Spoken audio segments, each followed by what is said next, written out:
Seja muito bem-vindo, mais um podcast de Os Executivos, e a gente sempre traz para você aqui grandes nomes do mercado, pessoas que fazem realmente a diferença. Mas sabe uma coisa que eu percebi?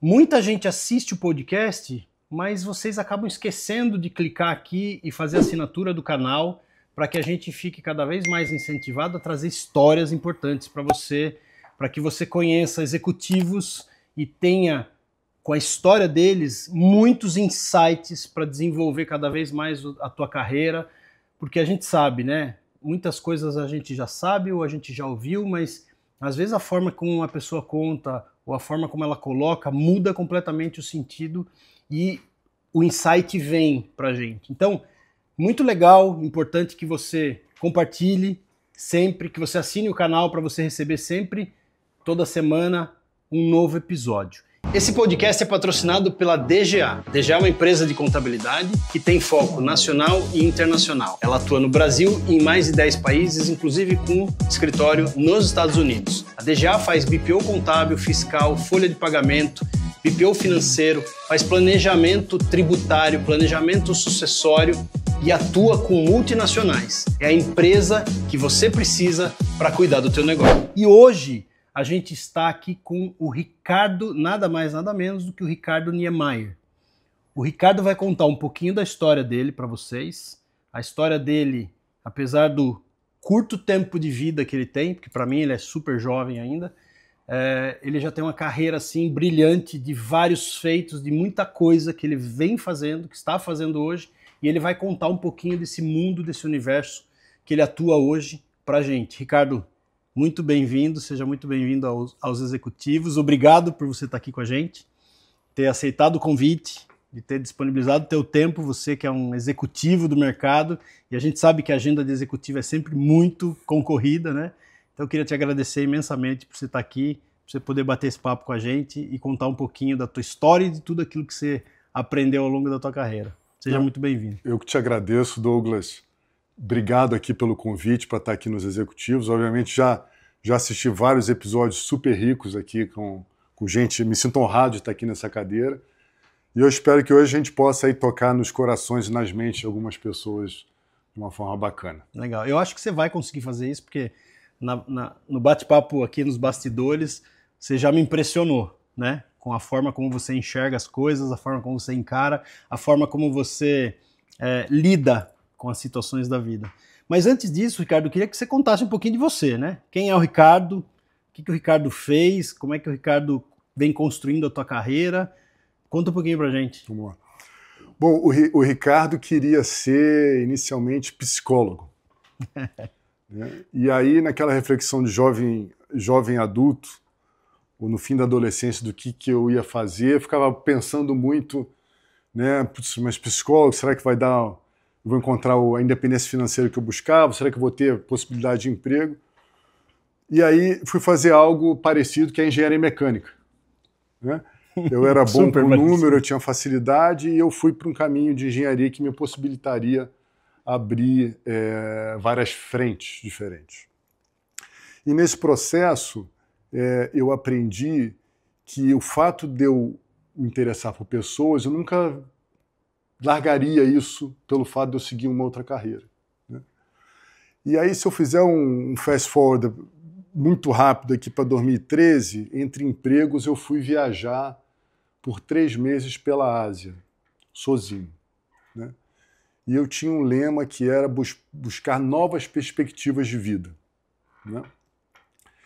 E estava no Nepal, no quarto pensando, e eu escrevi, né, o que era a vida para mim. Né? Eu perdi o texto, mas a essência estava lá. Uhum. Que eu falava assim, Douglas, que eu gostava da vida do jeito que ela é, das complexidades, do jeito complexo que ela é, mas que eu gosto mesmo de gente. Né? Então, através da minha carreira, que se iniciou na Shell, no Rio de Janeiro, depois eu passei pelo mercado financeiro, por diferentes lugares, né? E o mercado financeiro é um lugar historicamente pouco voltado para pessoas. Engenheiro é pouco voltado para as pessoas, não? Sim. Pelo menos a impressão que eu tenho é essa, né? Tem um pouco disso, né?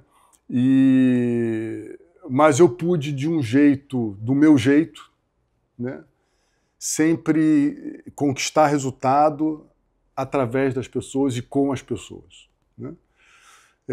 Tive a oportunidade de morar na Holanda, em Amsterdã, por 4 anos, né, onde, na verdade, eu fui recém-casado, com a minha mulher grávida. Hoje minha filha tem 9 anos, nasceu em Amsterdã. Em Amsterdã. Que já é uma experiência para nós brasileiros. Incrível, né? Para as mulheres brasileiras, que eu falo que para uma mulher que a gente teve filha, fala, eu tive filha, você não teve. Né? Então, a experiência para o casal, mas para a mulher ter filho fora é bastante interessante. Né? E aí fui estudar nos Estados Unidos, fui estudar em Harvard, um curso executivo, em 2018. Voltei para o Brasil em 2019, passei 4 anos no Grupo Cosan, onde eu tive a oportunidade de liderar a criação do braço de gás e energia da Cosan, que chama Compass Gás e Energia. Fui CEO de uma das distribuidoras de gás do grupo, né? E eu estou há 6 meses aqui na Casa dos Ventos, como diretor de novos negócios, responsável por ajudar o Brasil a crescer na sua agenda de energia renovável, trazendo demanda, né, para um país que precisa crescer. Legal. Explica, você estava me explicando ali nos bastidores um pouquinho, né? Para quem não entende muito dessa questão da matriz energética brasileira, como é que isso funciona e tal, você me deu um dado surpreendente ali, né? De que a gente tem 85% da energia renovável no Brasil e tal. Como é que funciona isso, Ricardo? Nos bastidores lá. Você está na Casa dos Ventos hoje, vocês estão hoje com 4,5 gigas, é isso? Isso. Em construção e operação. Isso representa mais de meia Itaipu, pelo que você me falou, né? Como é que funciona toda essa estrutura no Brasil? Como é que ela é? Como é que o Brasil está... a gente pode botar fé de que o Brasil está preparado para o futuro, para carros elétricos, para toda a demanda de energia com inteligência artificial que vem e tudo mais? Como é que você tem visto tudo isso? Acho que boa sua pergunta, Douglas. Acho que a gente precisa trazer aqui, unificar o conhecimento, eu acho que desmistificar um pouco alguns entendimentos. A matriz elétrica do Brasil, né, que é o que a energia que chega nas nossas casas, nos nossos comércios, nas nossas indústrias, ela já é e sempre foi uma referência mundial, uma das matrizes mais limpas do mundo, né? Muito graças à nossa grande quantidade de água e de hidrelétricas. Uhum. Né? Então, hoje, a nossa matriz, dependendo da conta, 85%, mais de 90% da matriz elétrica, ela é renovável. Né? O Brasil já é uma referência mundial de uma matriz sustentável. Né? O nosso desafio de emissões de gases de efeito estufa não é no nosso consumo de energia. Né? Tá. O nosso desafio, eu diria, do ponto de vista geopolítico, né, é como a gente posiciona o Brasil, né, e como a gente captura essa nossa vantagem competitiva, né, de ser uma matriz renovável, de ter uma excelência em combustíveis, em biocombustíveis, né, e exportar isso para o mundo. Né? Mas talvez a forma mais benéfica para o país e para a economia do país, para o desenvolvimento do país, não é exportar a energia como uma commodity pura, mas sim importar demanda, onde eu trago investimentos para o país que geram emprego, geram avanço de tecnologia. Como é que eu importo para o país, né, as demandas do mundo atual? Né? Então, o que eu quero dizer com isso? Hoje o nosso foco na Casa dos Ventos muito forte, que é muito parte do meu papel, o que a gente quer trazer para o país? Né? São as novas indústrias. Né? O que são as novas indústrias? Estou falando de hidrogênio verde. Uhum. Né? A gente tem no Porto de Pecém, no estado do Ceará, um projeto em escala global de hidrogênio verde, que tende a ser a energia do futuro, né? Que a gente chama de energia não biológica. A gente está trazendo para o Brasil uma demanda relevante de data center. Né? A gente está... Por quê? Porque o mundo é inteligência artificial. Uhum. né? E a gente cada vez menos consome papel e consome dados, espaço na rede. Uhum. A rede pode estar aqui ou pode estar em qualquer lugar do mundo, né? Então tem um valor estratégico o Brasil ter esse posicionamento em termos de data center, né? A gente tem uma parceria também com uma empresa chamada Atlas Agro em Minas Gerais para fazer uma planta de fertilizantes verdes, né? A gente tem uma iniciativa muito grande focada 100% na indústria brasileira, que é a descarbonização de processos industriais, onde a gente pega a demanda de vapor da indústria, que hoje é gerada por gás natural, diesel ou biomassa, e transforma essas caldeiras, como é chamada, em caldeiras elétricas, né? Com isso, ajuda as indústrias a descarbonizarem seus processos industriais de forma competitiva e sustentável, né? No fundo, aqui o que a gente está falando é de fazer com que a agenda industrial do Brasil, eu brinco que é a indústria 4.0, a gente coloca o Brasil na agenda, no pilar sustentável e na agenda moderna, né? E como é que a gente vai fazer isso? Com energia renovável, né? Ou seja, com novos projetos renováveis, né? Para o desenvolvimento do país. E essa mistura aqui, para responder a sua pergunta de como é que a matriz funciona, entre as diferentes fontes energéticas, que é a água das hidrelétricas, o gás das termoelétricas, o sol e o vento, né, para simplificar aqui, todas esses diferentes parques ou gerações de energia, eles são conectados na nossa malha de transmissão, que também é única, é um exemplo de referência para o mundo, para a Europa e Estados Unidos. A gente tem um Brasil 100% conectado, né? Então a sua energia que a gente está consumindo aqui na gravação desse podcast, ela pode estar vindo de uma hidrelétrica de Jirau que fica lá no estado do Pará, né? Pode estar vindo de um parque eólico que fica na Bahia, né? Ou pode estar vindo de uma térmica que fica no Rio Grande do Sul, ou da Itaipu, que é entre Paraguai e Brasil, né? Isso traz o que para nós? Confiabilidade e segurança energética, né? Então, o grid nacional é operado pelo Operador Nacional do Sistema, que chama ONS, que faz o equilíbrio entre fonte e demanda, né? Que a gente chama de geração e de carga, né? E ele faz esse equilíbrio horário, semanal, mensal, anual, plurianual, né? Junto com outros órgãos governamentais. Legal. E dentro desse... Bom, a gente tem então uma referência mundial, pelo que você está dizendo, né? O brasileiro está muito sempre acostumado a falar mal do Brasil, né? A gente vê todos os problemas, mas a gente esquece também que a gente é bom em muitas coisas.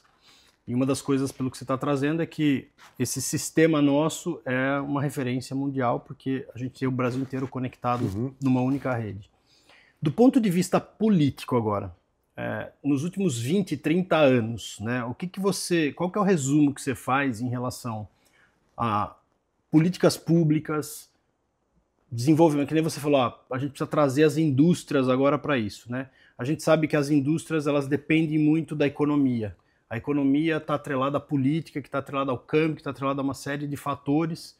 Estamos vivendo agora, nesse momento que a gente está gravando, essa tensão entre Brasil e Estados Unidos, sim, com tarifaço, com não sei o quê. Talvez quando esse podcast vá ao ar, isso já tenha sido resolvido ou piorado, não sabemos. Mas, do ponto de vista político, né, como é que você enxerga, Ricardo, esses 20, 30 anos, com vários governos, o que você enxerga que é o futuro do Brasil com esse cenário da energia, que a gente é uma referência, com a economia que precisa se desenvolver, porque a gente precisa de energia para desenvolver a economia, claro, e, consequentemente, a energia não se desenvolve se a economia também não desenvolve. Como é que se enxerga isso? Acho que, como tudo na vida, né, a gente pode olhar o copo meio cheio, meio vazio. Exato. Né? E política pública, a coisa mais fácil que tem é você criticar a política pública. Né? Seja por ideologia política, qualquer tipo de ideologia que você tem, né?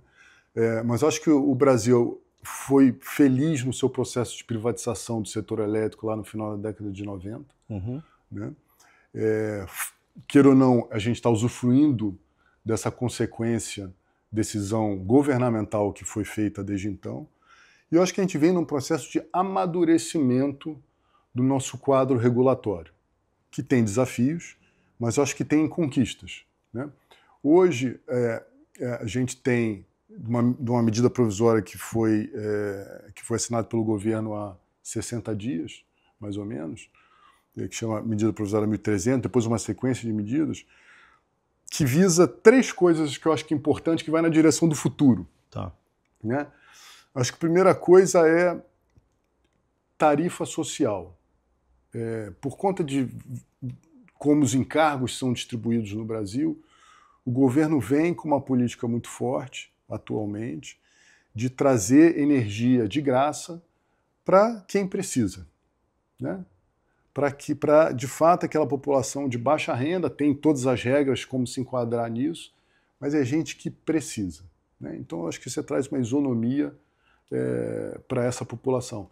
Isso é muito legal, tá? Porque isso traz aumento de consumo. É gente hoje que ou não consome energia elétrica, né?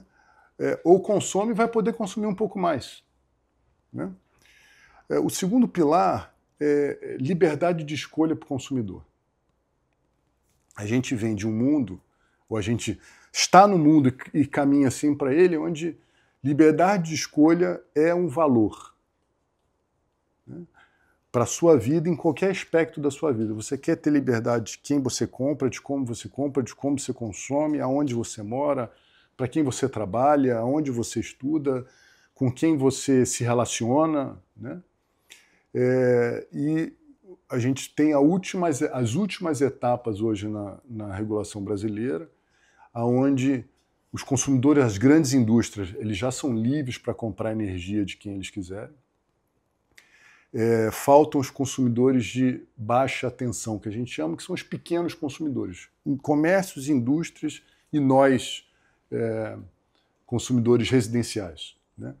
Então, entre 2026 e 2027, 100% das pessoas e das empresas e dos comércios vão ser livres para decidir de quem vão comprar sua energia, né? Por que isso é importante? Porque a competitividade, né, se dá na oferta e na demanda. Na demanda. Né? Então, quanto mais eu estimular a oferta, eu vou trazer competitividade no preço, logo eu vou ser capaz de escolher, né, aquele suprimento de energia naquele preço, naqueles termos e condições que sejam beneficiárias para a minha realidade, que pode ser diferente para a sua realidade. Então, acho que esses são 2 pontos bastante importantes. O terceiro ponto da gente caminha, eu acho que aí tem o desafio da gente continuar crescendo de forma renovável, né? E de forma sustentável. Como? Continuar incentivando que o Brasil cresça seus investimentos em energias renováveis, seja eólica, seja solar, garantir que a gente expanda o nosso potencial, que hoje é mais limitado, de hidrelétrica, né? Equilibre o nosso consumo, ou os incentivos que a gente chama de geração distribuída, né, que são as micro e pequenas gerações de pequenas centrais, principalmente de energia solar, né, que hoje tem um desequilíbrio econômico muito grande, né? Foi muito importante para a expansão desse segmento, mas que hoje a gente precisa reequilibrar isso, esses custos associados a esse tipo de solução para o bom funcionamento da matriz como um todo. Tá. Ricardo, eu queria voltar no primeiro item que você coloca. Eu queria te fazer uma pergunta. Qual que é a tua visão, né, como executivo e como conhecedor desse mercado? Você acha que essa decisão do governo, né, de certa forma ele está subsidiando energia para quem precisa, você acha que isso é uma decisão social de fato ou é uma decisão política e populista? Não, eu acho que a decisão da tarifa social é uma decisão de política de governo que traz, assim como outras iniciativas do governo que tentam trazer dignidade de vida e acesso a condições básicas para quem precisa, né? Eu acho que é difícil você imaginar que alguém seria contra, né, que aquela pessoa super humilde que mora na sua casinha, naquela comunidade, não tenha direito a ter acesso à energia elétrica, né? E que às vezes a fatura da energia, ela pesa, né? Pesa no seu orçamento, né? Nós estamos falando de gente que tem que fazer conta, né? Quanto que cabe de comida, claro, quanto que cabe de tudo, né? Então eu acho que é extremamente positivo, né? É uma conta que todos nós vamos compartilhar, né? Mas que temos outros impactos mais preocupantes do que esse. Acho que esse é uma agenda bacana que deveria ser suportado por nenhum viés populista nisso. Não, o PT tem seu viés de olhar para o social, né? Acho que ele honra a sua agenda, né? Tá. Mas eu olho de forma bastante positiva, esse lado especificamente. No segundo, quando você fala que a gente pode escolher o fornecedor, né? A gente vai poder escolher os fornecedores. Como é que funciona na prática isso, Ricardo? Por exemplo, você está na Casa dos Ventos hoje. Casa dos Ventos produz lá os 4,5 GB. Vocês têm a capacidade de vender o que vocês produzem? É assim que funciona? No nosso caso, como a gente tem nossa própria capacidade de geração, então a gente comercializa a nossa própria energia. Tá. Né? E no nosso caso, o nosso foco não é no varejo. Tá. A gente até tem uma varejista pequena, mas nosso foco são os grandes clientes, os grandes volumes. Tá. Mas você tem uma série de outros players no Brasil que se chamam comercializadoras, ou até outras empresas também geradoras, que o foco é o varejo. Tá. Né? Então, eu vou dar um exemplo. Por exemplo, quando eu morei em Amsterdã, a residência já era livre. Então eu precisava escolher de quem eu ia comprar energia. Assim como você escolhe de quem você vai assinar seu pacote de assinatura de internet, TV, com a energia é exatamente o mesmo processo. Você vai escolher de quem que você quer assinar, você vai ver lá os benefícios que vão te oferecer, e você toma a sua decisão, né? Obviamente, para uma residência é uma decisão simples, para uma grande indústria tem vários outros componentes que trazem outras complexidades, né? Mas na prática, assim, só para eu entender, né? Eu não conheço muito desses bastidores, e eu acho que a grande maioria do público talvez também não. Alguém, como você falou, tem uma comercializadora, né? Essa comercializadora, na verdade, ela compra um pacote de energia que ela revende. Exatamente. É isso. E aí ela tem a capacidade de revender aquilo que ela comprou. Exatamente. Quem que regula isso, de fato? É o órgão principal do governo que regula isso? Porque, assim, uma dúvida de leigo aqui, tá? Talvez até uma pergunta um pouco ignorante, mas eu vou te fazer porque eu realmente não sei. Você está produzindo 4,5 GB. Uhum. Quem que controla que você está realmente produzindo isso? Né? Já que você está conectado na rede. Como é que é o controle disso? E como é que é o controle de se eu virar um comercializador, como é que controlam por onde que existe esse controle de quanto eu comprei e de quanto eu posso vender? Então, hoje no Brasil você tem 4 agentes públicos no mundo de energia elétrica. Você tem o Ministério de Minas e Energia, que define as políticas públicas. Você tem a ANEEL, que é a agência reguladora. Você tem a ONS, que é quem vai fazer o equilíbrio de garantir que, nesse momento, para toda a demanda, para toda a carga de energia que tem no sistema, eu estou gerando aquela energia da forma onde eu minimizo o custo marginal de operação, já é um encontro de oferta e demanda. E eu vou ter a CCE, que é a Câmara de Comercialização de Energia, que até onde se chama de Câmara de Comercialização de Energia Elétrica, agora é só energia, onde todos os clientes livres, né, todos os grandes consumidores, os livres, no futuro nós, e todas as comercializadoras, todos que vendem energia, precisam ir lá e botar seu contrato. Olha, eu tenho aqui, eu sou a comercializadora A, então eu tenho que estar lá no CCE que eu estou gerando 100 e estou vendendo 100. Né?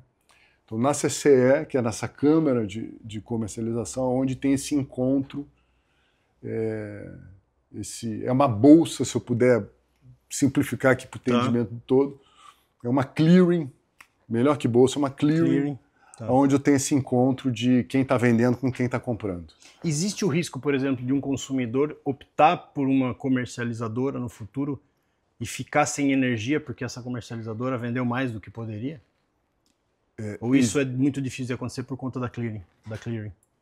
Eu acho que existe o risco, mas é minimizado hoje para o nosso ambiente aqui do dia a dia aqui, ele é mínimo. Ou seja, vai ficar muito bom no futuro, porque você não vai depender só de um fornecedor. Vai ficar muito bom. Mas a infraestrutura, ela continua sendo da operadora. É isso. Tipo, aqui em São Paulo é a Enel que opera, né, o sistema. A infraestrutura do setor elétrico é separada em dois pedaços. A rede de distribuição, que é onde a gente está conectado, onde a gente consome, que cada estado tem a sua concessão, né, a sua concessionária, ou mais de uma, no caso de São Paulo tem mais de uma. Aqui para nós, onde a gente está, é Enel. Né? E essa energia chega através das redes de transmissão. Tá. Né? Eu estava te colocando, se a gente consome na nossa casa, aqui para quem está nos ouvindo, 110 ou 220 volts, a rede de transmissão transmite energia, leva do ponto A para o ponto B, ou seja, de onde gera para um ponto de encontro de consumo, 500 mil volts, né? Ou seja, 5.000 vezes o que a gente o nosso 110 volts que eu tenho na tomada. Né? Então são diferentes concessões, diferentes empresas, às vezes um grupo que tem uma distribuidora também tem transmissão, que operam essas redes. Tá, mas assim, só para ser mais prático, né? Hoje eu tenho uma conta que eu pago para a Enel. Chega lá na minha casa, a conta da Enel. Se eu fico sem energia, cair um poste, alguma coisa, a gente reclama para a Enel. Isso. A partir do momento que eu escolhi, não vai ser a Enel mais, agora eu tenho um portfólio de empresas, eu vou escolher a empresa XPTO lá. Caiu a energia no poste porque houve uma chuva, você vai continuar ligando para a Enel. A Enel é que é responsável pela distribuição. Exatamente. Mesmo eu não pagando a conta para ela. Sim. Mas o meu cadastro vai continuar como Enel, o meu relógio lá, nada vai mudar. Nada vai mudar. Tá? O que muda é só para quem eu vou pagar efetivamente. Nada vai. Entendi. Nosso dia a dia, porque a gente está acostumado, nada muda. Entendi. Legal. Porque a gente está acostumado a reclamar para quem a gente paga, né? Nesse caso a gente vai mudar para quem é o nosso fornecedor, entre aspas, mas quem está por trás da estrutura continua sendo... Porque, pensa assim, nesse ambiente de mercado livre, onde todos nós seremos livres para escolher os nossos fornecedores de energia, você vai ter um conceito que é o supridor de última instância. E voltar na tua pergunta, a comercializadora de que eu comprei quebrou, vamos ali para um extremo, né? Eu teve um problema. Ela vai desligar aquela energia que ela comprou. Né? Eu vou continuar recebendo energia em casa. Normal, porque aquela molécula que está sendo gerada no estado do Rio Grande do Norte, continua no sistema. A molécula que eu chego aqui da minha tomada não é necessariamente daquele fornecedor. Né? Então eu vou continuar sendo normal. Aí é a regulação e a operação do sistema que faz esse... Alguém vai assumir isso, que faz esse encontro de contas, que obviamente nós estamos falando de uma forma bastante simplificada para o benefício aqui dos seus ouvintes. Legal. Muito bom. Eu acho que é sempre legal conhecer um pouquinho do universo de cada executivo aqui, porque a gente aprende muito, né? E essa questão de energia, como vai mudar bastante no Brasil, é importante que o público conheça também. Mas vamos dar uma pivotada agora. Vamos falar um pouquinho mais do Ricardo e da trajetória do Ricardo, de tudo que você aprendeu ao longo dos seus 44 anos, né, Ricardo? É isso, né? Dentro da tua carreira, da tua trajetória, você se formou em engenharia e você gosta de gente, né? E naturalmente aquilo que eu te falei, né? Engenheiro geralmente é muito mais matricial, eu diria, né? Mas não é o viés mais forte, não são pessoas, né? E isso trouxe para você, eu acho que um grande diferencial. Como é que você, dentro da tua carreira, uso. Eu vi que você gosta de poesia, que você gosta de filosofia também, estuda filosofia, está estudando francês também, que você me falou, né? Como é que você entendeu a tua carreira até hoje e o que você aprendeu ao longo disso? O que você descobriu quando você esteve no Nepal, quando você fez a tua trajetória de 3 meses pela Ásia? Aliás, você esteve em quais países também na Ásia, que eu acho que é legal você contar. Como é que você enxergou o desenvolvimento da tua carreira, Ricardo? Tá. Vamos lá, vamos ver como é que você constrói isso tudo. Acho que a primeira coisa é a gente enxergar o seguinte, né? Que a gente estava falando um pouquinho aqui do podcast que você teve com a Teca Toscana, né? Da importância de ser e exercer quem eu sou, mas também de reconhecer que o que eu vivi no meu passado, né, não precisa definir quem eu vou ser. Né? Todo dia eu escolho ser, todo dia eu escolho quem eu vou ser. Né? Então acho que essa é uma coisa acho que é fundamental, ou seja, da onde eu vim, né, eu queria ir para um outro lugar. De conhecimento, de viajar o mundo, de dinheiro, de morar sozinho, aquelas coisas das mais básicas às mais complexas. Então ter essa clareza assim, que eu acho que me ajuda muito, é todo dia eu escolho ser quem eu vou ser. Né? Esse é o meu poder. Acho que a segunda coisa que fala com isso é os meus valores, ou quem eu sou, não é onde eu moro, meu título do meu trabalho, das minhas conquistas. Os meus valores são os meus valores. Né? A Michelle Obama tem uma frase que eu acho que ela fala, né, quando ela era casada com Obama e morava na Casa Branca, ela fala, a nossa casa não nos definia como família. Né? Como é que você explica para sua filha? Como é que você cria sua filha, o seu marido é o homem mais importante do mundo, e sem que... Né, e vindo ela e Obama, que vêm negros com desafios na sua formação. Então, assim, não é a nossa casa que nos define, são os nossos valores que nos definem. Né? Acho que é a segunda coisa. Né? Valores. A terceira coisa, dentro do nosso processo de evolução, já que você falou de filosofia, tem uma frase do Lacan que ele fala... o desejo nasce da falta. Vou repetir, o desejo nasce da falta. O desejo não nasce da plenitude. O sucesso não ensina nada pra gente, né? Se eu for em Wimbledon, que a gente teve aí a semana retrasada, a final de Wimbledon, tem lá, né, na entrada do jogador, uma frase eu esqueci o poeta inglês, que fala, sucesso e derrota são a mesma coisa. Né? Não é bem assim, mas o significado é isso. Não acredito nenhum nem no outro. Né? Então, nesse processo de crescimento, o crescimento vem da dor. Né? Se você pensar, tem um videozinho na internet para quem se interessar, se puder, crescimento da lagosta, é um rabino que fala, olha, a lagosta é um corpo mole numa casca dura. Né? E a lagosta cresce. Só que a casca não cresce. Então, de tempos em tempos, a lagosta vai para debaixo de uma rocha para se proteger do seu predador. Ela solta a casca, e cresce uma outra casca. Né? Então, o crescimento vem do desconforto. E acho que assim, a gente precisa aprender a aceitar isso. Não lutar contra isso. É lógico que você não pode ter um burnout por causa disso. Eu não estou querendo, pelo amor de Deus, gerar aqui todo mundo tem que levar todo mundo à loucura. Não é isso. Mas crescer dói, gente. Eu tenho 2 filhas pequenas, uma de 9, uma de 5. Né? Crescer dói, eu vejo nelas. Né? E acho que a gente não. E acho que junto com isso a gente entender que a gente não para de crescer e de se tornar. Né? O mundo evolui, a gente não precisa evoluir junto. Por que a gente acha que eu sou o que eu sou e eu me basto do jeito que eu sou? Não, eu sou o que eu sou, eu tenho meus valores muito fortes, mas vai ter coisas que eu vou ter que desaprender para aprender de novo, né?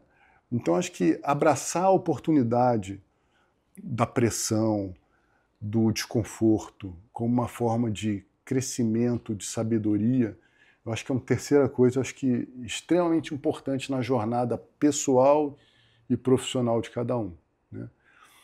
E com isso, para fechar aqui, para não virar um monólogo, eu acho que a gente entender que para eu entender do outro, para eu cuidar do outro, primeiro eu preciso me entender. Primeiro eu preciso cuidar de mim. Né? Como um líder, eu só consigo cuidar do time se primeiro eu cuidar de mim. Né? E nesse processo de cuidar de mim, né, de quem eu sou, com as virtudes e com os defeitos, é o pacote completo. Né? A gente poder aceitar a nossa vulnerabilidade. Né? Eu não sou perfeito, não quero ser perfeito, tenho falhas e estou de bem com elas, trabalho elas, vou pedir desculpa quando eu errar.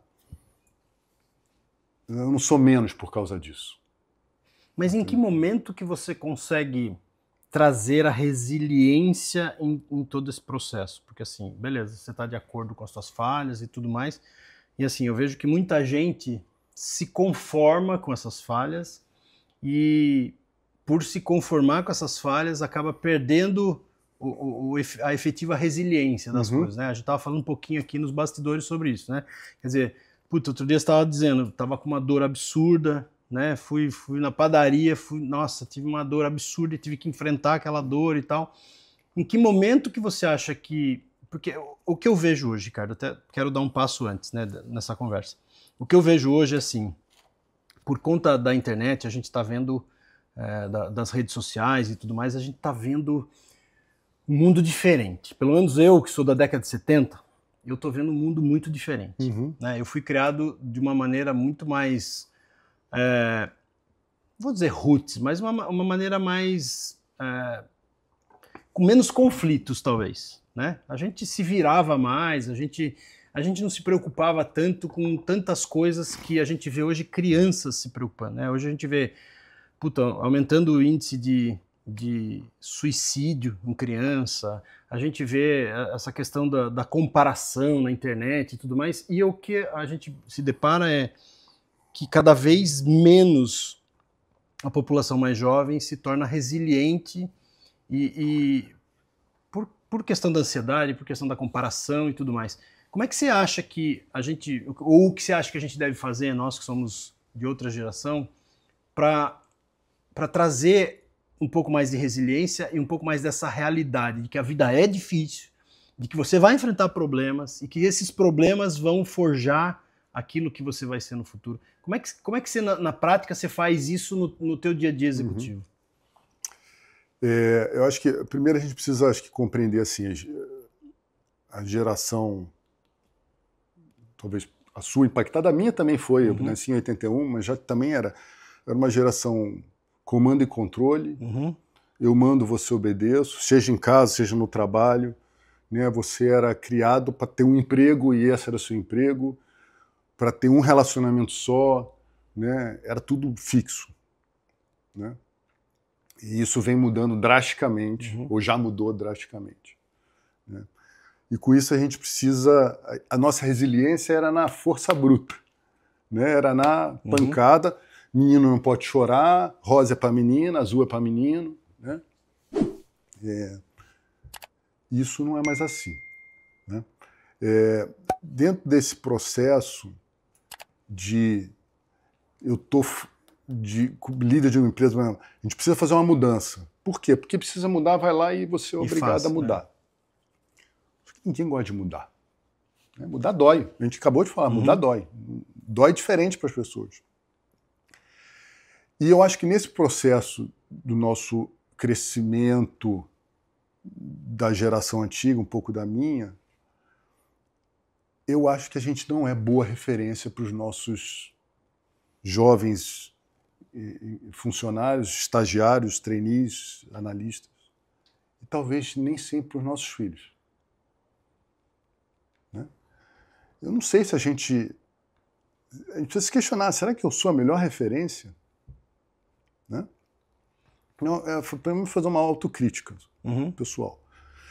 E aí, dentro desse processo de mudança, o que eu consigo, como é que eu me encaixo num mundo em que cada vez mais eu vou ter diferentes gerações, diferentes demandas, diferentes inteligências. Agora tem uma inteligência artificial, que é uma realidade. E como é que eu equilibro tudo isso? Né? E aí eu vou dar dois, talvez, um filho e outra trabalho. Né? Todos nós somos muito ocupados. Né? Sacrificamos tempos da família pelo tempo de trabalho. Homens e mulheres, ainda temos uma sociedade machista onde homens mais que mulheres, mas sacrificamos. Né? Eu sou um pai muito presente, com qualidade. Eu falo isso com o maior orgulho. Aprendi a ser, não era assim. Aprendi porque na Holanda era eu e minha mulher, tinha uma criança, aprendi a ser. Né? Eu que colocava minha filha para dormir mais rápido. Ninguém botava. Quando eu entrava no quarto, eu entrava no mundo dela. E ela, criança, como é que você põe para dormir? Com a cabeça no seu coração, né, normalmente. E aí você está chegando no trabalho, seu coração está naquela adrenalina, porque, putz, a sua cabeça está no que você deixou de fazer amanhã. E aí a criança está ouvindo aquele... Né? Então, quando eu botava minha filha para dormir, eu me concentrava em desacelerar. Né? Hoje, ontem, para falar, né? Cheguei em casa. Assim, eu faço convite para quem está nos ouvindo aqui. Quando você chega em casa, como é que é seu primeiro contato com a sua filha ou filho? Né? É um beijinho corriqueiro, oi, amor, eu beijo. Ou você dá um abraço, né? Aquele abraço, e fica ali por uns, né? E fala, cheguei. Né? E sua filha sabe que você chegou, porque fisicamente você chegou. Né? Então, acho que com o filho é diálogo, estar presente. Eu acho que a gente perdeu nesse processo, Douglas, e aí vale para tudo. A gente é muito bom de imaginar o que você está pensando, o que você quer dizer, mas muito ruim de ouvir o que você está querendo me dizer. Né? E eu acho que isso vale fundamentalmente para as crianças. A gente já quer impor uma realidade e, putz, será que eu estou ouvindo o que meu filho está dizendo? Será que eu estou acompanhando o crescimento dele do jeito que precisa, ou dela, né, do jeito que precisa ser acompanhado? Ou ele está trancado no quarto, ou ela no quarto, e eu não, eu preciso do meu tempo livre aqui, eu preciso tomar meu vinho com a minha esposa, ou com meu marido, com quem eu me relaciono. Né? Acho que esse é um lado. Putz, estamos aqui na superfície de algo extremamente complexo, o debate, e vivemos uma sociedade muito ansiosa, que vive cada vez adultos mais. E crianças, muito adolescentes se cometer suicídio, e acho que temos camadas muito profundas nisso. Papel de internet, mídia social, celular, né, muito presente aqui. Aí vamos para a empresa. É o líder. Precisa levar para uma mudança. Precisa... Né, então, a gente pensa no papel do líder. Né? Acho que é ter uma visão, saber para onde vai e como vai. Né? Até aqui, eu acho que a grande diferença do líder do século XXI é como que eu explico para o time inteiro que o que tem lá para ele nessa jornada da mudança. Né? E logo, por que ele deveria me acompanhar nessa mudança? Com isso, em vez de eu falar tem que mudar porque tem que mudar, mas em vez de eu dizer isso, eu dizer, olha, tem que mudar porque olha o que a gente vai conquistar lá na frente com a mudança, eu trago para o time o que é pertencimento, eu trago propósito, né? Eu trago esse lugar que, putz, eu sei porque que a gente está fazendo esse sacrifício, esse desafio. Né? E eu acho que o que falta, onde tem esse desencontro entre os jovens e as pessoas mais velhas, eu digo de outras gerações, é esse desencontro do propósito.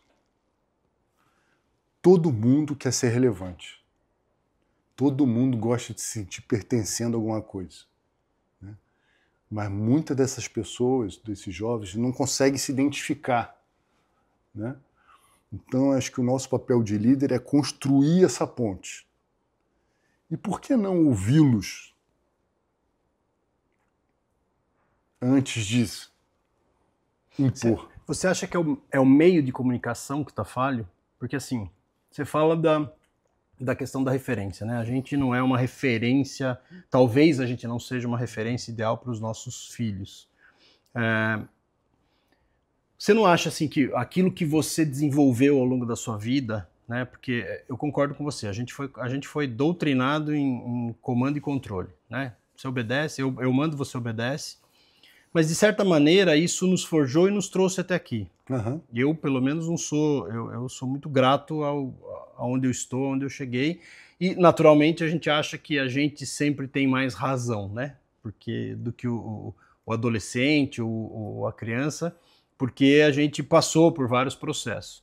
Eu concordo com você quando você fala assim, o mundo mudou, não adianta a gente usar as mesmas ferramentas ou o mesmo modelo, porque Sim. ele não tem aderência mais. Eu vejo pelo meu filho de 6 anos agora, eu tento debater algumas coisas com ele e ele me questiona, coisa que jamais eu fiz com meu pai, né? Claro. Então assim, ele me questiona e aí eu falo, opa, peraí, essa comunicação não tá fluindo, né? O meu pai não tinha que comunicar, meu pai ordenava e a gente tinha que obedecer. Você acha que é o canal de comunicação, a forma de se comunicar que tá falhando nesse processo? Porque assim, eu vejo que muitas vezes, ou na maioria das vezes, por exemplo, a gente viu casos aqui muito tristes de famílias que perderam criança e tal, e que eram muito próximas das crianças. Mesmo estando muito próximas das crianças, não conseguiam se comunicar de verdade com elas, né? Não conseguiam entender o que estava acontecendo no universo delas. Você acha que o problema é esse com as crianças e também na empresa, Ricardo? Eu acho que tem um pouco disso. Eu só queria, antes de responder, você me fez a pergunta importante que eu acho que eu não queria deixar aqui de falar com o teu público sobre a resiliência. Tá. Né? Eu acho que dentro disso tudo que a gente vem conversando, quando a gente entende que o processo, quer dizer, vou falar de outro jeito, o resultado eu não controlo, mas eu controlo o processo. Né? Eu controlo se eu vou fazer exercício 1 hora por dia, se eu vou correr uma maratona, se eu vou, né, como eu já fiz de ciclismo, é uma outra coisa, mas eu consigo acordar cedo. Então, se você entende que o processo... o Ernest Hemingway tem uma frase que é importante ter um fim a um processo, né? Mas o processo por si só é o caminho mais bacana. Então, quando você entende que o processo faz parte e que ele é desconfortável e que ele é difícil, é doloroso, isso te dá resiliência para você não desistir no processo. Porque é o processo que faz você desistir. Sim, sim. Né? Para quem faz exercício, por que todo mundo desiste? Porque é difícil. Porque dói. Né? Porque tem que mudar sua rotina, tem que mudar sua alimentação, você tem que... É desconfortável. É duro. Você tem que acordar mais cedo, você tem que deixar de fazer alguma outra coisa, você tem que parar de beber, você tem que... Agora, quando você entende que isso faz parte, você passa até a curtir esse processo. Então, acho que o processo é fundamental para a resiliência. Tá. Agora, voltando na tua pergunta da comunicação.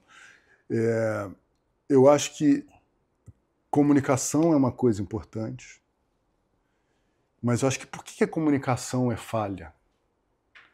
Eu escrevi um artigo para Exame há algum tempo atrás sobre conversas difíceis. E meu título era que conversa difícil, adiar uma conversa difícil é segurar uma granada sem pino. Porque uma hora vai dar ruim, seja no trabalho, seja na vida pessoal. E da onde vem, eu acho que essa desconexão para hoje na qualidade da comunicação, se eu puder colocar para usar a tua palavra. Acho que eu desaprendi a ouvir. Tá. Me conta aqui, o que você está sentindo? A gente não faz mais isso. Eu não quero não importa, eu quero te ouvir. O que aconteceu com você hoje? Ouvir de verdade, você diz, né? Ouvir. Estou aqui para te ouvir. Né? A gente perdeu isso. Acho que a segunda coisa, o que o comando e controle do passado não tinha na equação e hoje tem, é que essas conversas difíceis, a comunicação, seu filho de 5 te desafiando, você tem que lidar com a sua própria emoção a partir de agora. Você, Douglas, eu, Ricardo. Né? Comando e controle é sua emoção, um problema, entuba e agora eu sinto raiva, eu tô com raiva, eu fico ansioso para conversar com meu filho ou minha filha, para o meu funcionário, para o meu chefe, porque eu sinto coisas. Como é que eu lido com essas emoções? Né? E a gente precisa aprender a lidar com essas emoções. Você acha que a gente não foi treinado para isso? Eu acho que a gente não foi treinado. E eu acho que hoje também tem um mundo que trouxe uma outra carga de emoções, principalmente na linha da ansiedade, excesso de informação. Comparação. Né? Comparação, cada vez mais que a mídia social traz de forma brutal, né? Que a gente está aprendendo a lidar. Né? Então, se eu souber ouvir, e se eu souber me ouvir também, né, eu acho que isso você já tem já encurtou essa distância. Né? Mas como é que na prática um executivo faz isso, Ricardo? Você que tá, pelo que eu entendo, você é um cara que consegue desenvolver isso, consegue ter, ou pelo menos, se não aprendeu, está aprendendo a fazer isso. Como é que na prática, eu vejo assim, a agenda da gente é uma loucura, o tempo todo, né? O tempo todo a agenda da gente é muita coisa, o tempo todo, agora a gente está aqui gravando, mas daqui a pouco já tem um outro compromisso, tem que encaixar as coisas na agenda e tal. E eu acho que isso que você está dizendo é fundamental, né? Quer dizer, a gente escutar de verdade a pessoa, tá ali concentrado, cada vez fica mais difícil. Por quê? Porque a gente está sendo bombardeado por compromissos, por mídia social, ansiedade e tudo mais. E às vezes, muitas vezes, a gente está falando com a pessoa já com o telefone aqui na mão, né? É o tempo todo isso, né? Ontem a gente fez um evento lá da empresa e eu fiquei de longe assim, ficava olhando, né? Algumas pessoas não conseguiam prestar atenção no que o cara estava falando lá na frente. Estava no telefone aqui já, né? Como é que na prática, no mundo prático, a gente desenvolve isso? Através do quê? É uma meditação? Existe um exercício que você pratica, por exemplo, para ter esse momento de, opa, peraí, eu preciso ouvir, que nem você falou, né? Você chega na tua casa, você se submerge no mundo da tua filha lá, claro. Né? É um exercício que você faz, né? Na empresa, como é que você administra isso, Ricardo? Eu acho que a coisa mais difícil é estar presente. Genuinamente presente. Né? Eu tenho ainda uma falha, né? Vamos falar de vulnerabilidade, né? Eu tenho, às vezes, dificuldade de estar 100% presente. Né? Seja pelo celular. Hoje eu fiz uma reunião antes de vir para cá para falar com você. Eu passei a reunião fazendo algo no meu iPad que eu precisava fazer. Estava prestando a reunião, parava, mas... Você não estava presente. Eu não estava 100% presente. E fora isso, para fazer uma autocrítica, eu acho desrespeitoso com as outras pessoas. Então eu estou trabalhando. Eu acho extremamente desrespeitoso. Né? Então, eu acho que meditação ajuda, né? Para você ter consciência do momento presente. Já fiz um pouquinho no passado, é algo que eu gostaria de voltar a fazer. Meditação ajuda. E eu acho que a gente precisa lembrar, resgatar uma coisa. Para o trabalho, para atingir resultado, tem muito valor no que está do outro lado da mesa, da poltrona, que é importante para mim. Então, escutar, saber fazer. O que é? Deixa eu trazer aqui. O que há e muda na nossa vida? Né? A pergunta vai ser mais importante que a resposta. O IAI tem as respostas. E cada vez mais vai ter mais resposta, mais complexa, com mais qualidade, com mais acuricidade. Agora, e tem tudo lá, não tem no IA? No IA. Agora, eu preciso saber perguntar. Porque a resposta é diretamente relacionada à qualidade da minha pergunta.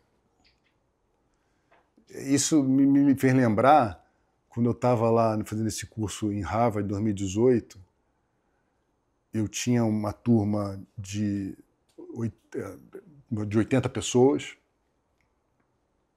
O grupo inteiro eram mais 80 países representados.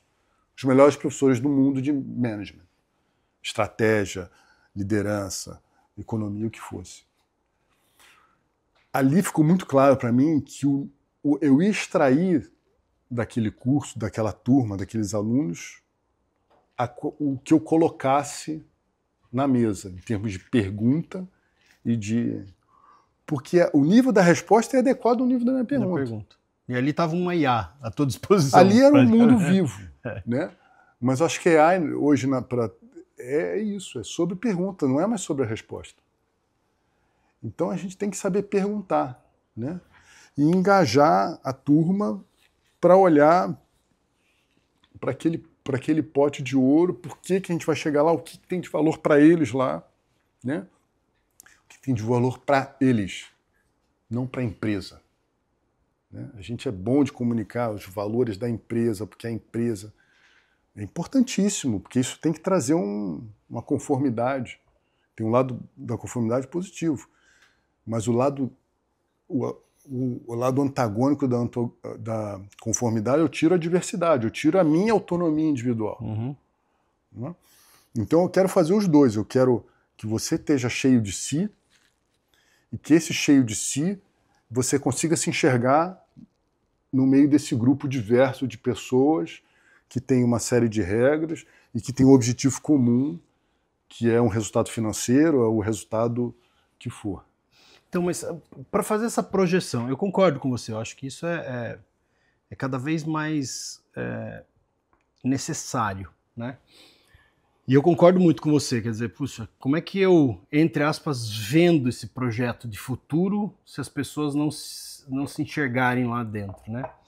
Mas com a pluralidade que a gente tem hoje nas empresas, com toda essa ansiedade da nova geração, como é que você faz na prática para atingir tantos objetivos diferentes no meio dessa galera, para dizer assim, puxa, a gente tem um projeto aqui da empresa, a gente precisa mudar, e não é mais aquele negócio, vamos aqui, temos que mudar, acabou, eu tenho que convencer vocês de que lá é bom para vocês. Como é que eu faço isso na prática? Porque assim, puxa, eu tenho uma pluralidade de gentes aqui, de pessoas e de desejos. Como é que na prática eu concilio tudo isso para dizer, aquele projeto você vai enxergar, porque cada um quer uma coisa, cada um deseja uma coisa diferente, né? Mais uma vez eu estou fazendo uma reflexão com ontem, né? Eu estava numa mini convenção que a gente faz da empresa, e ontem a gente teve o que a gente chama de DGA Day, né? O nome da empresa é DGA, então a gente faz o dia da DGA lá, onde a gente traz os colaboradores, e eu olhando para aquela, né? Foi uma das falas, foi minha lá, e eu olhando para aquela multidão de jovens assim, eu olhava os rostinhos assim, né? E aí eu falava algumas coisas, algumas pessoas concordavam, outras ficavam olhando, como dizendo assim, será que é para mim isso que ele está falando? Será que... E aí eu ficava ali naquele dilema, né? Que eu vou usar? Que termo, que palavra que eu vou usar que eu consiga atingir o maior número de pessoas aqui, para que eles entendam e interpretem corretamente. Como é que você faz isso no dia a dia, na prática? Com o teu time, com a tua equipe? Você conhece um por um? Como é que é isso? Não conheço um por um, mas eu brinco com eles, eu falo para eles assim, ó, eu vou saber que vocês querem ir embora daqui antes de vocês saberem que vocês querem ir embora. Né? Ontem tinha uma pessoa super boa do time, ele estava com um olhar bravo, eu falei, fulano, por que você está bravo?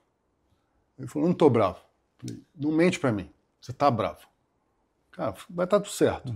Eu não entrei no mérito, né? Mas e o que eu fiz? Isso eu acolhi. Eu falei, ele se sentiu reconhecido, porque alguém olhou para mim, alguém percebeu que eu não estou legal, né? Vamos chamar assim.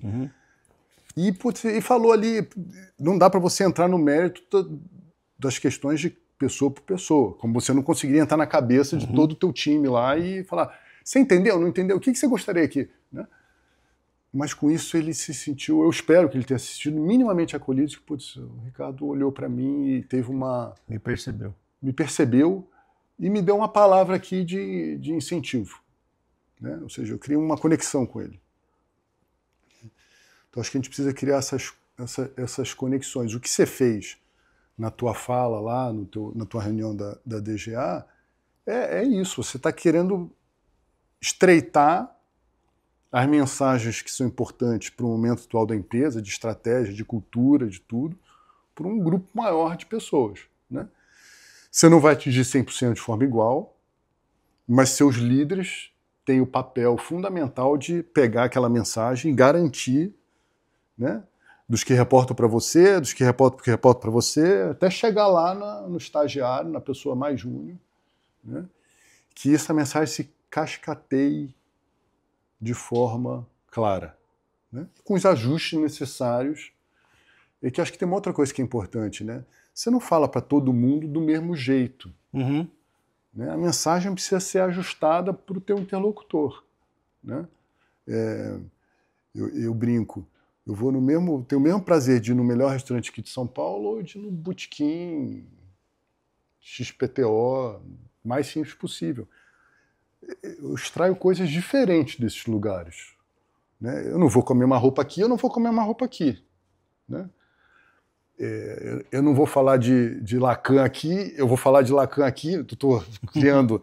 Eu vou falar de futebol, de besteira aqui. Né? Eu estou criando exemplos caricatos. Claro. Isso tudo é forma de você construir pontes, né? De como é que você atravessa a mensagem. E aí acho que tem uma outra coisa, né? Tem uma fala do Papa Francisco, até também escrevi um artigo para exame, fala realidade superior à ideia. Acho que no final do dia a realidade se impõe. Dentro do idealismo das pessoais e tal, existe uma realidade. Você está ganhando market share, você está perdendo market share. Você está aumentando a rentabilidade, você está perdendo rentabilidade. Logo, a gente precisa atuar. A gente pode amar aqui o nosso mundo teórico, mas a realidade se impõe. E acho que isso tudo traz todo mundo para um momento de, aquele choque de realidade que a gente fala. No final do dia, para você, a realidade se impõe, muito tem a ver com o resultado da companhia? Eu acho que o resultado é uma forma... fundamental, né? Fundamental, mas acho que o resultado é uma consequência. Né?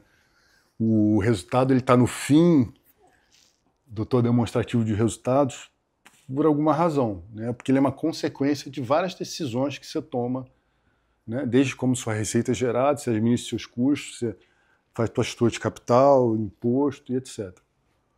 No meio desse caminho tem gente. Né? No meio desse caminho, você está perdendo ou atraindo pessoas. Né? Teu turnover é maior ou é menor. Teu clima na empresa está melhor ou está pior. Né? Então, ele é o indicativo mais vivo, porque dói no bolso. Todos nós temos que pagar a conta no fim do mês. Né? Mas acho que no meio do caminho tem muita coisa para a gente ir somando, conectando e para chegar naquele resultado. Porque ele não basta ser o resultado do mês, né? Ele tem que se repetir todo mês, todo ano, de preferência crescendo acima da inflação ou acima das metas que cada empresa se impõe, de forma sustentável. Você acha que o principal papel do executivo é criar pontes, Ricardo? Esse é o principal papel? Eu acho que o principal papel do executivo é ter a visão. Para onde quer ir? Para onde quer ir. Saber como vai, que é executar. E aqui, gente, eu acho que assim, ter a visão, você fala, putz, eu não sou o CEO da empresa, eu não sou o dono, eu não sou acionista, tudo bem, mas você vai receber uma visão e você precisa internalizar ela, materializar e cascatear. Então acho que mas do líder, assim, acho que ter a visão, saber como executar, que é como a gente vai chegar lá, né? É entregar, que é o processo, porque o resultado eu não controlo. O processo eu controlo, a disciplina de executar eu controlo. Né? E dentro disso, como é que é a mágica de eu engajar todo mundo e levar? Né? Por exemplo, como é que a gente está no processo lá na Casa dos Ventos, passou esses últimos 60 dias numa correria enorme, de assinar contratos com clientes, por conta aí de um prazo legal dentro dessa medida provisória que eu comentei mais cedo, né? Que se encerrou sexta passada. A turma matou, se entregou, um trabalho lindo. Trabalhou final de semana, teve final de semana retrasado, foi full time no escritório. Entregou. Agora era de quê? Celebrar. Né? Reconhecer as pessoas, trabalhar, fazer aquele show. Não é hora de falar de trabalho, é hora de falar de besteira. Não é hora de falar de Lacan, não é hora de falar de... né? É hora de fazer piada, brincar, provocar um ao outro. É construir aquele negócio assim, puta, a gente reconhece o trabalho que foi feito, reconhece o esforço. Né? Estamos aqui junto agora. A gente conseguiu. A gente conseguiu. E vamos celebrar cada etapa desse... O processo foi duro, o resultado foi bacana, agora a gente precisa reconhecer o resultado. Legal. Ricardo, você disse que passou 3 meses na Ásia, né? Por vários países, pelo que eu entendi. Quem que era o Ricardo antes dessa experiência, Ricardo, e que países você passou? Mas quem era o antes e depois? Você passou pelo Nepal, você falou? Foi. Você foi fazer meio que um retiro de 3 meses, é isso? Eu tinha passado, anterior a essa viagem, que foi no segundo semestre de 2013, por uma série de problemas pessoais, perda de pai, problema de saúde pessoal meu relevante, tinha me recém-separado do meu primeiro casamento, eu tinha estado no trabalho estava péssimo, assim, pedi demissão porque não estava funcionando mais para mim, e eu precisava dar uma zerada na máquina, né? Eu precisava dar uma resetada, antes de começar o próximo, ou de buscar até o próximo emprego. E e aí comecei a pensar o que eu queria fazer, né? O que eu queria, se eu fosse ficar um tempo sem trabalhar, alguns meses, como que eu queria usar bem esse tempo? Né? E aí fui somando coisas que eu gostava, viajar era uma delas, onde eu acho que o tempo é o mais difícil de viajar, você precisa de tempo, né? Outras coisas eu queria aprender a velejar, mas a velejar eu consigo aprender, né? Então eu gosto de viajar, gosto de comer e gosto de conhecer gente. Falei, vou viajar. Eu falei, para onde eu vou viajar? Aí me lembro que uma vez fui numa livraria com a minha mãe lá no Rio, e eu comprei vários livros de viagem, né? Não de viagem de um país, queria livros de viagem. E aí fui pensando, puta, vou fazer a viagem de volta ao mundo de Júlio Verne, ajustada para o mundo atual. Puta, vou para a Europa, que eu amo. Falei, puta, mas é mais do mesmo.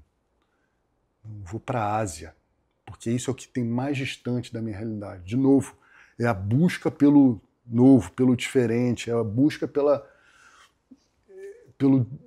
aprendizado, pela zona de desconforto. Esse processo de buscar o que é diferente de mim. Né? Então eu resolvi ir para a Ásia, fiz uma viagem de quase 3 meses, fui a 10 países. Então começou no Butão a viagem, um lugar mágico. Eu fui para o Nepal, para a Índia, do Butão para a Índia, para o Nepal, do Nepal fui para o Tibete, aí Tibete fui para a China, aí não lembro a ordem exatamente, Japão, Tailândia, Indonésia, Sudeste Asiático, Laos, Camboja, Vietnã, Tailândia, e acho que eu voltei. Deu 10 países, mais ou menos. Mas aí, aquela coisa, né, de engenheiro que gosta de gente, engenheiro tem que ter propósito, você viu que eu falo muito de propósito, falei, putz, mas essa viagem tem que ter alguma... Fazer a viagem pela... Tem que ter alguma coisa. Tá, e aí meu lema era busca de novas perspectivas de vida, porque eu tinha passado por um período bem duro. E o que eu fiz ficar só para mim, né? Eu tenho que compartilhar um pouco eu tenho muita coisa de compartilhar. Aí eu falei, tem outra coisa que eu gosto de fotografia, então eu falei, eu vou tirar foto. Não era suficiente, eu criei um blog, que até existe na Ásia em 80 dias, 90 dias, sei lá. E aí eu todo dia escrevia reflexões, pensamentos e postava as fotos daquela viagem. E eu tive várias experiências super bacanas. Participei de um casamento no Nepal, um casamento no Vietnã, que foi ao acaso. Estava no Nepal, a gente estava com guia, passeando, e aí os guias já sabiam que gostava de foto, então quando tinha alguma coisa que eles achavam na cultura interessante, não, tá tendo um casamento aqui. Aí parou. De manhãzinha. Deixa eu ver se você pode entrar e tirar umas fotos. Pode. Aí subia na casa, entrei lá, fiquei sentado no chão com o noivo, com a noiva.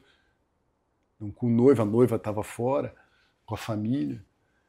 E aí o cara me serviu um prato de café da manhã deles. Eu lembro que tinha ovo, amendoim, não lembro todos os... Tinha um suco que eles tomavam diferente. E eu tinha acabado de tomar café da manhã, né? Obrigado. Deixei aqui do ladinho. Aí meu guia falou, Ricardo, refeição, isso é uma comida, é uma família relativamente humilde. E a refeição, isso é um gesto para eles. Falei, já entendi. Comi tudo. Então você aprende tudo isso que você está me perguntando, como é que eu faço no trabalho, é fruto desses aprendizados, experiências de observar o outro e como é que eu aproximo com o outro. Então eu tirei um monte de foto do casamento desse casal. Não tinha fotógrafo. Na Ásia, em muitos lugares, não tem fotografia. E aí o gesto que eu acho que o mais gracioso que eu pude fazer, eles tinham um e-mail, eu pude mandar depois fotos deles, que foram a única que eles teriam. Eram as únicas, né? E aí tem várias outras passagens também de aprendizado. Qual que foi o mais incrível dessa viagem? O lugar mais incrível que você viu? Eu acho que o Butão, talvez tenha sido o primeiro, onde eu senti mais paz, assim, um lugar budista, lindo, um país pobre, um país humilde, mas não pobre, né? É um dos únicos países do mundo que tem no seu PIB, na formação do PIB, felicidade, então tem uma medida de felicidade. Um país que a maior parte da população vive de subsistência, ou seja, o que produz para comer e troca com outros produtos dos outros produtores. E a comida é muito simples, muito gordurosa, por causa da altitude. E eu falava para o meu guia assim, eu não quero restaurante internacional, se tiver, você tira, eu quero comer onde vocês comem. Então eu aprendi a comer com a mão, era uma comida apimentada que não tinha como separar a pimenta, aprendi a comer com um copo de iogurte do lado. E uma vez tinha um passeio que, de fato, só tinha aquele restaurante internacional. Os meus guias não tiveram dúvida. Falaram, vem cá, você vai ter que voltar para comer aqui, mas a cozinha, me levaram na cozinha deles, onde os guias comem. Então eu fiz meu prato lá e eu voltei para sentar no restaurante. Isso, Douglas, é construir ponte, entendeu? Entendi. Ali eu era um deles. Ali a nossa diferença era menor. Então, trazer isso para o dia a dia da empresa, entendeu? Como é que eu estreito essa diferença? Não tem uma fórmula matemática para fazer, né? Mas tudo isso compõe um pouco essas minhas experiências e você está aberto para o novo. Para você viver o novo, você tem que estar aberto a ele. Tem que estar aberto. Né? Tem que estar disposto. Eu sempre falo, todo mundo tem alguma coisa interessante. Talvez você que ainda não prestou atenção ou se interessou em ouvir a outra pessoa, para ver, peraí, ele pode não ter a minha experiência, ele pode não ter o meu dinheiro, ele pode não morar onde eu moro. Pô, todo mundo tem uma coisa legal para te contar. Passou alguma experiência boa ou ruim, que te soma, que te agrega. Né? E quem que foi o Ricardo depois dessa viagem? O Ricardo depois foi o Ricardo que aprendeu a ter perspectiva de vida. Eu acho que essa é a palavra que me define. Entendeu? Saber colocar os pesos, medidas nos tamanhos certos para as coisas certas, saber entender aonde eu tenho que me preocupar, onde eu não tenho, aonde é a hora que é a hora da empresa, do time, gastar energia com o assunto, aonde não é. Né? Ontem, por exemplo, o time queria discutir, a gente está negociando um contrato importante, nesse projeto de hidrogênio verde de Pecém, com a empresa chinesa. E aí o time queria discutir o que a gente vai receber de feedback para se preparar da empresa chinesa. Eu falei, gente, a gente não recebeu. A gente vai aqui, pode especular. Relaxa, vamos receber. Quando a gente receber, a gente faz a discussão. Agora é só a gente trabalhar nossa ansiedade. Então, eu trazer essa perspectiva. Para mim é muito claro depois que família vem na frente de todo mundo, para mim. A coisa mais importante para minha família. Então, eu faço um esforço, trabalho pra caramba, sou um super dedicado. Até onde eu acho que faz sentido para mim. Né? Não vale tudo em prol da minha família, né? Por exemplo. E eu acho que, junto com tudo isso, comecei a aprender ali, depois aprendi com o nascimento das minhas filhas e outros fatos da vida, o valor da diversidade. E a beleza, não é o valor é muito business, eu quero falar um pouco mais, é a beleza da diversidade. A beleza do diferente. Né? A gente tem que se afastar do diferente, porque ele é diferente. Uhum.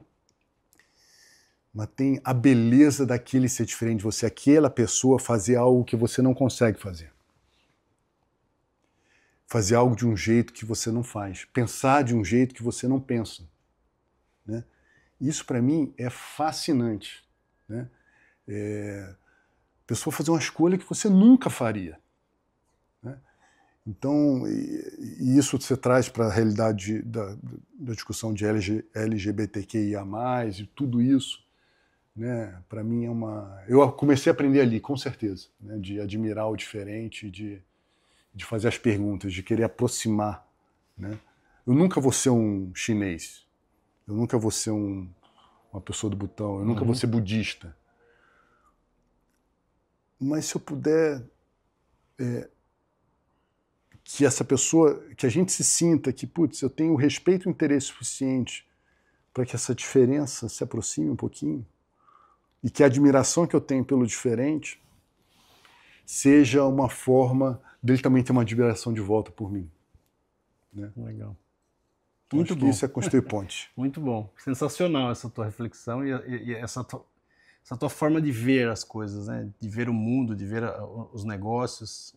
Muito, muito bacana. Ricardo, estamos chegando ao fim aqui. Queria pedir para você suas últimas considerações e uma mensagem, assim. Você acha que todo mundo deveria ter uma experiência parecida com essa que você teve? Deveria buscar isso para se conectar mais com o outro? Enfim, quais são suas considerações finais aí? Te agradecer imensamente por você ter vindo aqui.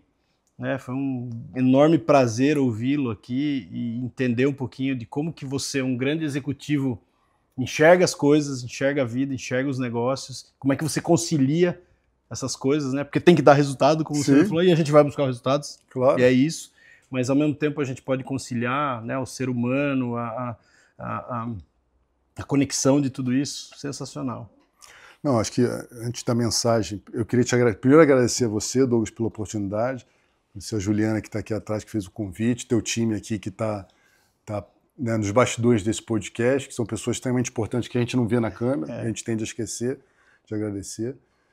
Super, super bacana, uma hora que passou rápido aqui e deliciosa. Então, uma mensagem bem... 4 palavras. Uma vida, uma chance. Né? Então, uma vida, uma chance. Não vamos desperdiçar, gente. Vamos fazer o melhor que a gente tem. Podem ter outras vidas, a gente não sabe, mas certamente não vai ser desse jeito, nesse formato que a gente entende que ela é. Então, acho que façam suas vidas boas escolhas. A dor faz parte do processo. Né? Abrace elas e é isso. Aprenda com elas. Aprenda com elas. Né? E estamos todo mundo no mesmo barco. No que diz respeito à vida, é um barco só. É um barco só. É uma terra só. Legal. E você sugere que a gente faça uma experiência dessa? É difícil falar para os outros, mas assim, a tua experiência foi tão incrível que você... Eu sugiro que se todo mundo pudesse ir para não precisa ir para a Ásia, se for o caso. Né? Nem todo mundo pode ir para a Ásia, mas tem uma experiência diferente do que você está habituado. Então vou deixar outra provocação que é respondendo a tua pergunta. Vou deixar uma pergunta aqui para a turma que nos ouve, né? Quando foi a última vez que você aprendeu alguma coisa pela primeira vez? É o caminho. Tá. É um caminho de você ir atrás de uma experiência nova. Dá medo, gente. Eu adianto aqui, mas é super, super gratificante. Gratificante. Muito obrigado, Ricardo. Obrigado, de verdade. Douglas. Obrigado mesmo. Obrigado a você. Obrigado mesmo. Bom, pessoal, mais uma vez aqui um episódio incrível, né? Com uma pessoa incrível. Então, eu espero que você tenha gostado, que você pare para refletir um pouco sobre o teu processo, a tua vida, as tuas escolhas. Escolher faz parte do resultado que você busca dentro desse caminho. Vai ter dor e é com dor que a gente segue, porque faz parte do crescimento, do aprendizado. Se você gostou desse episódio, não deixa de curtir, de compartilhar, assina o nosso canal, esteja sempre aqui com a gente, porque a ideia é essa, a gente está sempre trazendo pessoas com histórias diferentes, com experiências diferentes, para que você possa entender e compartilhar um pouco dessas experiências. Muito obrigado pela tua audiência e até a próxima.